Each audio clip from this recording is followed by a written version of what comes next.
Hey Canada, Rich here, host of the Rich Terpene Show on CanadianCannabisRadio.com. Thanks for tuning in. Today was really exciting. We were down at Ontario Grower Supply in London speaking with owner Tom Page. Tom's had 20 plus years of servicing growers in the dope game. We talk about some of the changes he's seen in the attitudes and opinions of growers within the community. As well, we talk about some of the techniques and technologies that have been popular throughout the years. We touch briefly on lighting, intents, nutrients, growing media, bad shit, exotic soil amendments. We talk about bugs. Also, Tom has some advice for first-time growers who are hoping to get the most out of their 4 plants this year. So sit back and soak it all in, and hopefully with Tom's advice and a little bit of stoner magic, this summer we're going to see you guys all growing 4 big monsters. Of the consideration of Bill C-45. Not agree that An act respecting cannabis. Growing cannabis. probably becomes the drug What war. am I getting into? It always tastes better when it's grown in your own backyard. We've established that this is putting marijuana in the hands of children, not just with the 15 joints that 12-year-olds can have, but with the 4 plants per household that little Johnny can go put some in the toaster oven and smoke it up.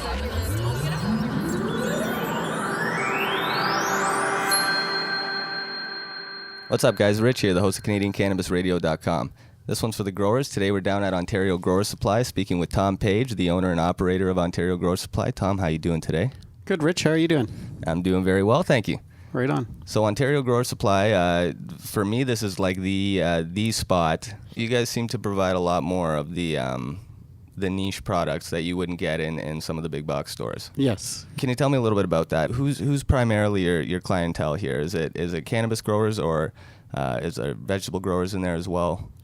Yeah, a little bit of everything from health-conscious growers growing sprouts to people needing lighting for reptiles and all that stuff, to cannabis growers. So in the last 23 years, probably the bulk of our clients are probably interested in growing cannabis. For sure, the ratio of those people to cannabis growers to the overall number of growers has floated around actually quite a bit over the years. Did you say 23 years you guys have been around? Yes. Yeah. That's yes. like ancient in cannabis in cannabis business years. Yes. Yeah. So as far as retail indoor growing stores or hydroponic stores, or any way you want to phrase it, we were the 10th store in Ontario to open up, right? And at one time there was over 100 stores in Ontario specializing in hydroponics and indoor growing, and it's since scaled back to probably I don't know the number, but 50 to 60, I imagine. So there's been an ebb and flow there, so to speak. And what have been the biggest changes that you've seen to the industry since starting out? Probably just in the way the people approach it and the people's acceptance of the technology and also the plant itself. Like I said, really kind of underground back in the 90s kind of thing. And we've always approached it that all plants grow the same, and we can help you grow tomatoes, anything, right? So we've been able to provide help and consultation and advice to our customers over the years without getting into specifics of the plant, and that seems to have addressed the issue now. Now people are looking for more information, more pointed information on certain genetics and strains even. With this day and age of the internet, it's changes really rapidly, right? There's a lot of different genetics and strains and stuff going on. So it's, to be honest, it's been hard for us to keep up with that, to be ahead of the curve on that, because we have the same access to information that everybody else does. I think that's part of this whole informational revolution. I imagine that you're seeing growers now coming in that have a much that are much more informed because of the internet, that have a better idea of what it is that they want when they come in here. Oh, yes. Yeah. The internet plays a role that way. So, back in the 90s, people would come in, be literally green, forget the pun, but just totally lost, right? And so our biggest thing was education, telling them what would be the best thing for what they want to do, depending on the size of the growing area they want to utilize. So let's say, for example, that I'm a new grower. I'm a medical grower, but I've never done it before. I come into your store. I'm looking to get started. What is my setup? What do you set me up with? Let's scratch that. Let's say I'm not a medical grower. Let's say I've got my 4 plants.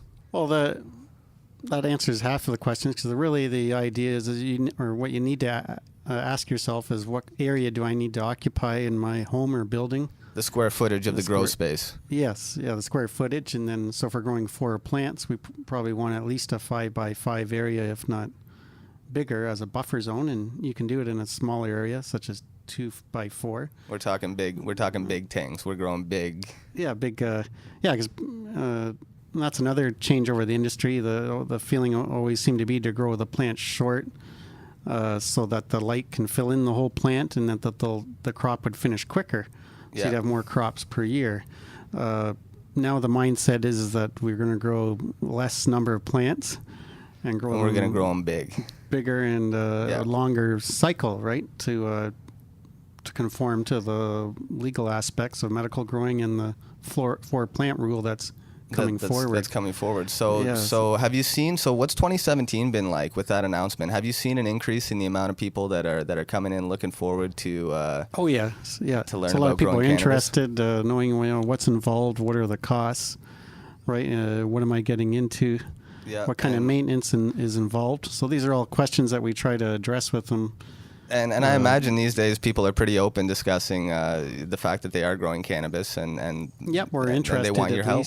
That they want to do it. So we're seeing a lot more of people want to grow, like you said, their own 4 plants, where typically people wanted to grow bigger areas because they figure if they're going to grow it, they might as well make it worth their while. So now we're seeing more of the true hobbyist rather than someone that's trying to grow in a commercial scale off the grid, so to speak. Yeah, so. There's a sense of achievement when you grow your own pot. You cut it down and it's just a joy to trim it up. Similar to picking the tomato off your plants outside. It always tastes better. It tastes the best when it's grown in your own backyard. For sure. And there's also the idea that people enjoy taking it as medicine, and there's also people like myself, and I take cannabis, but I'm not sick. I'm not a medical patient. I'm not registered. I use it. You're probably getting medical benefits. Surely, but I don't feel that I should be, classified as a medical patient. I don't feel that I should be exempt from paying taxes if I choose to buy it at a liquor control board. But there's obviously people that are very sick with severe physiological conditions, and I think that the research has to be done in order to provide these people access to medicine. For sure, right? Like I'm not using it as a medicine in the same way that somebody with MS would be, right? Yes. Yeah. So it's a really emotional subject for a lot of people and a hot topic. So I don't want to say too much on it because I'll likely get myself into trouble. But I think that's one of the nice things about you guys being here is that people can come and they can grow their own and they can learn about it, and you guys are there to kind of help them get started. And well, that's the thing too, is a lot of people are worried what about the quality of the product that they're consuming, right? So if they're able to produce their own product, then they know exactly what goes into it, right from the day the seed's handled and treated up until harvest, right? So that's giving you a lot of confidence that it hasn't been tampered with. What is your recommendation? Somebody comes in, they want to get into this. What do you set them up with for an indoor grow? Yeah, probably the best thing is like a 4x4 tent. So, I mean, there's pros and cons of tents. They don't. You can hook up all your venting and your lighting and everything without putting huge holes in your walls. It's a nice way to contain the grow. And it contains it to keep the concentrates the light. Yeah, keeps the smell contained as well. Yeah, exactly right. The biggest con probably is that it traps a lot of heat. So it's good for encapsulating the light. But the heat builds up because there's no buffer zone. The heat can't escape anywhere other than through your vent fan. So it's heating up the walls and the floors quicker. Which in the wintertime isn't necessarily a bad thing, but can definitely become problematic in the summertime if you don't have proper air exchange, for sure. Yeah, exactly, getting the air in there. So that's something you helped them set up with. You'd say, all right, we're going to set you up with, let's say, a 4x4 tent. You can grow a couple small plants, and would you set them up with a 600 watt high pressure sodium, or would you try and set them up with an LED initially? Try to feel that out, right? There's a lot of attention to LEDs, and of course they're getting better and they're changing rapidly. But it depends on what kind of yield expectations people have, so what they need per crop to carry them through, especially if it's for medicine. So we usually recommend lower wattage HID, so 400 to 600 watt, or ceramic metal halide. 315 watt seems to be popular now with tents. I see a lot of, I hear a lot about the ceramic metal halides these days. I've never grown under a ceramic metal halide, but the guys down at Dimlux, they've got some really, really good looking products, and the numbers are there. I think it's just a matter of being an old HPS dog. Yes, yeah, it does. I think there's a lot of superstition amongst growers. I'm no different. I'm such a skeptic in like so many aspects of my life. But when it comes to growing, there are so many things that I'm so superstitious about. And lighting has changed. It has changed, but there have been so many new concepts out in the last 10 years that a lot of people are a little gun-shy about trying new ones. Just like you said, they realize that some of these earlier versions of LEDs haven't done the job that we were told they would do. And it's a big upfront cost too. I think that has something to do with it. That there's a huge initial investment, and if you only have one light, you're often not seeing the payoff like you would with a large scale production facility. Yeah, you're not seeing the savings on your hydro bill at the end of the month. Exactly. It's not making I mean, it is making a difference, but it's not noticeable, and it's not drastic. Yeah, it's not enough for them to buy $2,000 light fixture. Yeah. To save $5 or $10 a month, right, kind of thing. Right. Times are tough. Yeah, so we'd recommend anywhere from low wattage HID to the ceramic metal halide to an LED, so somewhere around 300 watt. So we offer 4 different versions of tents now, that with the fans and the light setups, and people can interchange those, so they're not beholden to buy what's in the package. They can switch it up a bit at the end of the, depending on the plant count. There's another new system out as far as the plant system, like an Autopot system, that basically is a passive way to automatically water your plants. With the aqua valve, and that's a bottom watering system. Yeah. Bottom feeding. So it's, works quite well. So it's a little bit maintenance free compared to hand watering. Yeah, Randy Fleming from Soham, he swears by that method, by the bottom watering with an aqua valve. Yeah, he really seems to like that. He says, "Oh, I go on vacation for 2 weeks at a time and." Wow. Yeah. And, so that's come back and everything's pretty good looking testimonial, beautiful. Right? So. Yeah, I will take Randy's word for it any day. Yeah, exactly. So having an actual active hydroponic system in a tent isn't that popular, just because of the plumbing, etc. So growing in Promix is another popular way. So talking about growing medium, what is the most popular growing medium you guys are working with? Are most guys growing in soil? Are most guys growing in cocoa nowadays? Well, cocoa's increased in popularity for sure. In Ontario here, I'd still say that Promix or soilless mix is still the number one medium. Yeah, like a high porosity. High porosity, or even the general mix. So it's seems to be the preferred method. Now there's Promix has an HPCC now, so it's high porosity mixed with chunky coir. So that seems to be taking off in popularity. People are trying to figure out how to manage it. So if you're used to growing in Promix and switching to anything with cocoa, there's a little bit of it's a different animal, so there's a little bit difference in feeding and watering. For sure. And we talked about Rockwool. Yeah, Rockwool is probably their number one medium back in the 90s. So it's, again, interesting how these things have changed. So flood and drain gardens, or ebb and flow, seem to be the most popular for people using 1,000-watt lights. Part of that is you can get a quicker crop, cut down the vegging period dramatically, and take advantage of the lights. You're keeping your plant shorter and filling the whole plant in, where now it seems to be people want to manage less plants. And part of that is that under the medical legislation, growers are granted a number of plants that they can use or grow, right? So that really kind of changes the whole dynamic of growing inside, right? You're going to turn a faster cycle if you're growing smaller plants and you're growing more of them. Yeah. It takes less time to fill that space, like we were talking about before, and you're going to turn it faster. And hydro's really, if you're looking for speed, that's the way to go. Yeah. That said, I'm a soil guy, like through and through. I'm an organic living soil guy. I love the flavor of it. Yeah, and there's something that, like it looks and feels like dirt. So there's something about gardening with dirt that's absolutely, yeah, no, I love satisfying that. to people. So we have seen a shift to dirt-based or whatever, soil-based or however you want to phrase it. So it is a little bit more forgiving. So if the pH is a little out of whack, the soil will help buffer that a bit. If you overwater, it'll, the plants will be patient. So there's a little bit more give and take with the soil, where in hydroponics, if you don't have all the factors in check, the pH, the nutrient level, etc., things can go south really quickly.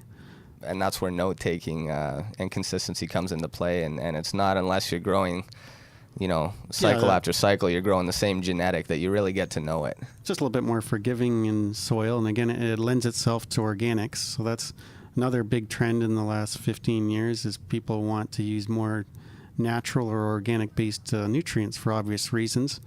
They're thinking it's healthier, but also for taste and look and everything else. So getting back quickly to my ideal setup, I'm growing in a tent. Yep. You got me with a low wattage, high intensity discharge, or an LED or a ceramic metal halide, depending on what I choose to pick up from you. I'm growing in soil. What else am I going to need really quickly? Yeah, again, I would start with Promix and soil in pots, or go to the Autopot system. After that, you want a really good vent fan, and then perhaps odor control. Basically using charcoal is the standard now. We don't really get into ozonators. There's a whole bunch of masking products you can buy. So you buy liquids and mix them up, and they counteract the odors. Yeah, I don't mess with the masking products myself. Yeah, I would just bypass all that and use a charcoal filter if you're worried about the exhaust odor. And I still think that's going to be an issue. A lot of people say, well, if it's legal, who cares? Well, it can be a nuisance to your neighbors, neighboring schools, and also can just attract attention. I think it's important that we do our best to be good neighbors, and to try not to piss people off. I mean, I think that there's considerations, right? Just being a considerate person. I don't think that there's any need to. If you can do something about the smell, why not?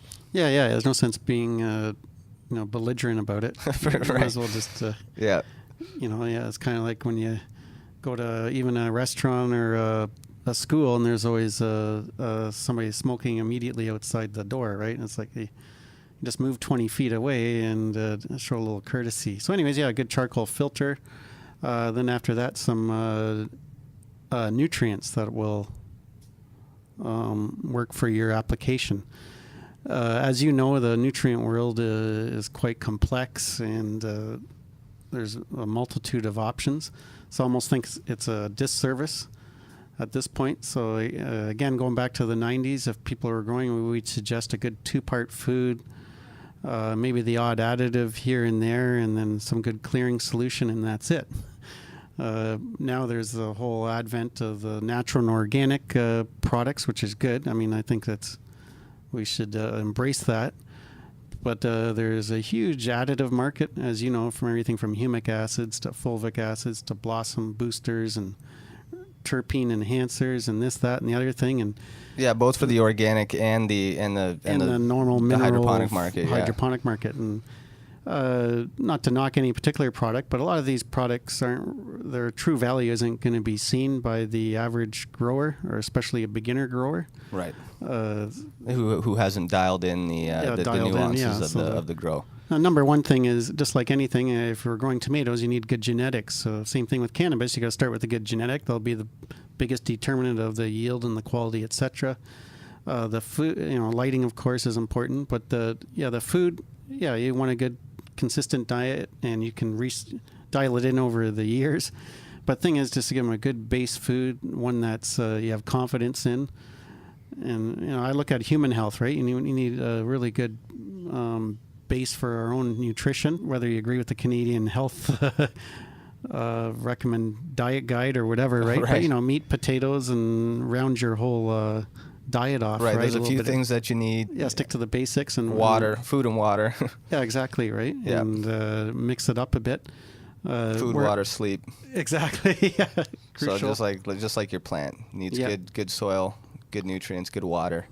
Yeah, and a rest period. So a And a lot of rest people don't period, realize yeah. that plants actually have a circadian rhythm and need rest even at the beginning of their life. A lot of people like to throw the 24-hour light thing on, and I'm not totally against that, but I always think it's good to introduce a night cycle. But yeah, back to the nutrient thing. It's really been it's blown up and overemphasized. So a lot of people will buy like 8 different parts for their nutrient regimen, where they could get away with 3 or 4. It depends on your level. If you're an expert, of course, you can fine tune it. But the way I look at it is a lot of them wouldn't even put even near like a tenth of the amount of time into their own human nutrition.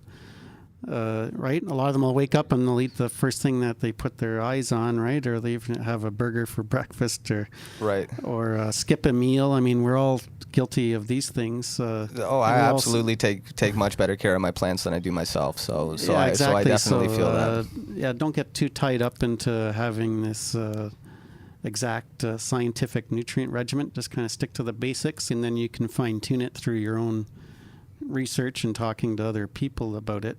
But yeah, we often have people buy like an 8 or 9 part nutrient recipe, and then they have good results. So now they're beholden to buy all those things forever because they're afraid to drop one of them off the plan, their meal plan for their plants. Yeah, I'm guilty of that. I'm a nutcase for I'm a nutcase with my soil amendments. I'm always in here looking for some kind of exotic admixture for my soil. When you start getting into organics and natural products, right? Usually people have already had some extensive experience growing and are able to fine tune it.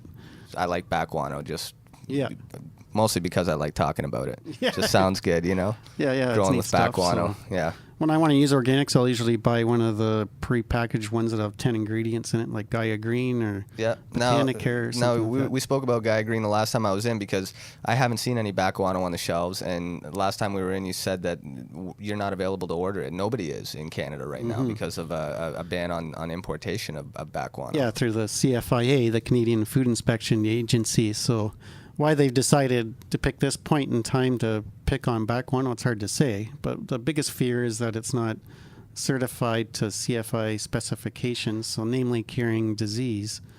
Oh, really? See, right? I thought it was a social thing, like that there were people being forced in countries to go down into the mines and get it. It was making people sick, and that it was that it was unethical. It was so these people are mining it, may or may not be wearing masks, and right, and may or may not really want to be mining it. Yeah, exactly. Yeah, so the packagers, they don't really address that for obvious reasons. They don't want to get pinpointed into saying that they do or do not. Yeah, unfortunately, when money comes into play, there's a lot of things that don't get discussed. Well, exactly right, and that's a big issue. But from my understanding through the CFIA, although they're probably sympathetic to those causes and unfair work practices, it seems to me their biggest thing is the actual diseases coming in, so the actual user being subjected or exposed to any potential contaminants in the product without knowing it, right? We need a push. We need a lobbyist. We need a guano lobbyist to bring back the guano. Hashtag bring back guano. Exactly. Yeah, and then basically showing from the ground up how it's being treated and packaged. So right from the source. So someone to bring confidence to that, right? Yep. So not just saying, "Oh, don't worry, in Mexico they've got it covered." It'll actually show us where the actual location is and some type of certification, some type of industry certification that says that this is ethically produced and it's clean and free of any kind of contaminants or diseases. Right? Yeah, so that's I think the biggest problem with the guano right now. And then there's a certain other organic products that actually have properties that fight diseases and pests that the government's clamping down on because, again, they don't have pest management review certification and that's stuff like foliar sprays and neem oil things like that. So it's almost a little political because all these other products have had to go through tough registration processes, and here people are selling neem oil as a bug defender and plant defender without having the proper certification. Yeah. Even though it historically it's an old recipe, well, not recipe, but old concoction, right? That's been used by civilizations in India, China, etc. for literally thousands of years, and seems to have worked for them. Right, but it's not certified. Yeah, not conforming. So it's we're going to see a lot of that, and I think because there is a lot of lobbying and pressure by the manufacturers of other pest products and disease fighters that are putting the pressure on the government to make sure that these so-called natural products conform to the registration specs. Absolutely, and we're going to be speaking with Stacy at Natural Insect Control in the coming weeks, and that's something that we're going to talk about because that's a really hot topic within the industry nowadays. Is the use of banned pesticides? Yeah, I think just the whole use of predators period is very foreign to people. So using predator bugs to fight bad bugs, just when I talk to my own family and friends about it, they're really in awe that such a thing exists, right? Right, and in North America that seems to be the case, but for some reason, like the Dutch have it all figured out. Yes, yeah. They're using very few chemicals or sprays or anything of that sort. It's almost entirely natural IPM. And it seems like our greenhouses here are slowly catching on. So I've talked to a few pepper producers that are using predators to fight these weevils that attack peppers and that, where traditionally they would use a heavy-duty petroleum-based product. But and do you think that was laziness or just misinformation? A little bit of both. So I think you talk to people that go to ag school, and they've invested that time in ag school, and then they've worked in a greenhouse or a large facility and for 10 years, and then you tell them what they're doing is not the best way to do it. There's a little resistance there, right? Right. To that, and then part of it, like you said, a little bit of laziness because trying to figure out what a Phytocylus persimilis is or a Strapoletes bug just sounds confusing and right. It can be a little bit heads. daunting to actually look in depth at the nuance of an integrated pest management regime, and it's a lot easier to just take a bottle and nuke them. Yeah, exactly. Right. Just wear some protective clothing and away you go. And usually these chemicals you can use at a wide range of times, where some of the natural products or predators have to be introduced at the right time of the crop to be fully effective. So it's more education on the actual applicator and end user, making the end user needing a lot more education, which isn't what a lot of large greenhouse growers want. They just want a worker, so to speak, or someone there that does what they're told, not to respond to the issue at hand or to. For sure, and there's a recipe. It's a schedule. Every week it gets this gets sprayed. Every second week that gets sprayed, and it's very simple. You mix this amount of this into this bottle. You tank mix. You add such and such adjuvant. You Well, exactly, and they're using them regardless of they have an issue or not. That seems to be the biggest problem. So they may not have powdery mildew, they may not have a root disease, but they're applying the remedy regardless. Right. It's kind of like using Roundup outside regardless of the weed infestation. Yeah. So a lot of these growers are just using these products as part of their regimen regardless of the health of their plants. But what happens is we overuse these products, and then when the bugs and diseases come along, they become immune to the chemical controls.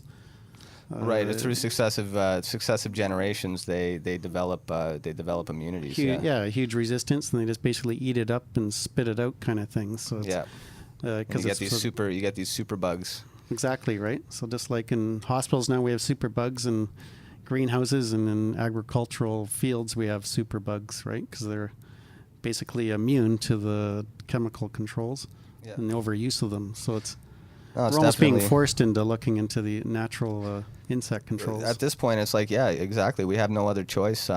We're getting to the point where the means that we've been operating under are not going to be sustainable for that much longer. So or as effective. Exactly. Yeah. So before we wrap up here, because I'm mindful of your time, I just want to ask you one more question before I leave. In July 2018, Canadians who choose to consume cannabis are going to have the option to purchase it from either a federally licensed producer, or if they choose to, for the first time in nearly 100 years, they're going to be able to grow their own pot. What do you want people to know about growing cannabis? Well, that it's not as hard as we think. There's a beginning and a middle and an end in a plant's growth. So as long as you pay attention to what's going on with the plant growth, you can probably prevent a problem or a plant death if it's just paying attention. It's people that totally neglect their plants for weeks on end that run into problems. So it's not as hard, but again, it's not for everybody. So the biggest thing is, what's your expectation of growing? Like, what do you want to grow your needs, your supply for 3 months, or are you just trying to make it a little bit of a hobby and you're still gonna buy something, or do you don't consume it all and it's just kind of a novelty thing, right? So kind of your expectations, how much time you have. So if you work 10 or 12 hour days, it may not be for you, right? You may not want to come home and actually tend to your plants, even though it wouldn't take that long, but you might be exhausted and you've got other things going on. Make sure you plan an area bigger than what you initially have in mind. So if you're thinking you're going to grow in a closet, that's great. Hopefully it all works out for you, but probably plan on a backup plan and using a little bit more room. So either more of your spare room or more of your basement than you originally thought, just for a buffer zone. And also keep in mind safety. So you want to keep it out of the way, make sure you're not going to have any electrical problems or plumbing problems. So depending on the size of the light that you have, so for example, a 1,000 watt light uses a kilowatt an hour. You're going to need a dedicated circuit for that light from your electrical panel. So again, make sure you're conforming to local electrical authorities. And also on the safety aspect is keeping pets and children away from it. Especially the end product, right? So it's as this opens up and more people get involved, we don't want to hear of more incidents of children accidentally getting access or pets ingesting for sure cannabis products. There's a lot of zealots in with that regard. There's a lot of people that seem to be kind of overblowing that whole fear of little Johnny getting a hold of it and putting it in the toaster, as we heard Marilyn Gladu say. I don't know if you follow politics at all, but yes. But yeah, we don't want to give anybody a reason to point the finger and say I told you so. Yeah. So just try not to be too sloppy about it. Other than that, keep in mind what I see is a lot of people trying it this year or next year to grow their own, and then it might drop off a bit from there as far as like new growers, because I think so. I think you'll see a little spike, and then I think you'll see a few people that decide that maybe it's not for them, and I think you'll see one or two that really take to it. Oh yeah. So definitely our whole market will increase. So I think that's good for us, and hopefully we'll be here to help them with the advice and the knowledge aspect and getting them going.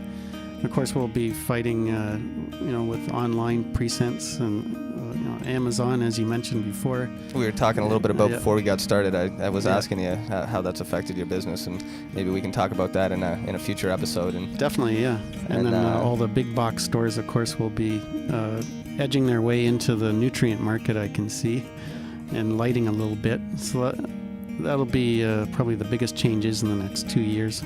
Where can people get a hold of you to find out more about growing cannabis? OntarioGrowersSupply.com, so growers with an S. And here at the store at 1 Adelaide Street North in London here. Give us a call here at 519-451-4769. Right on. Tom, thanks very much for coming on. Talk to you soon.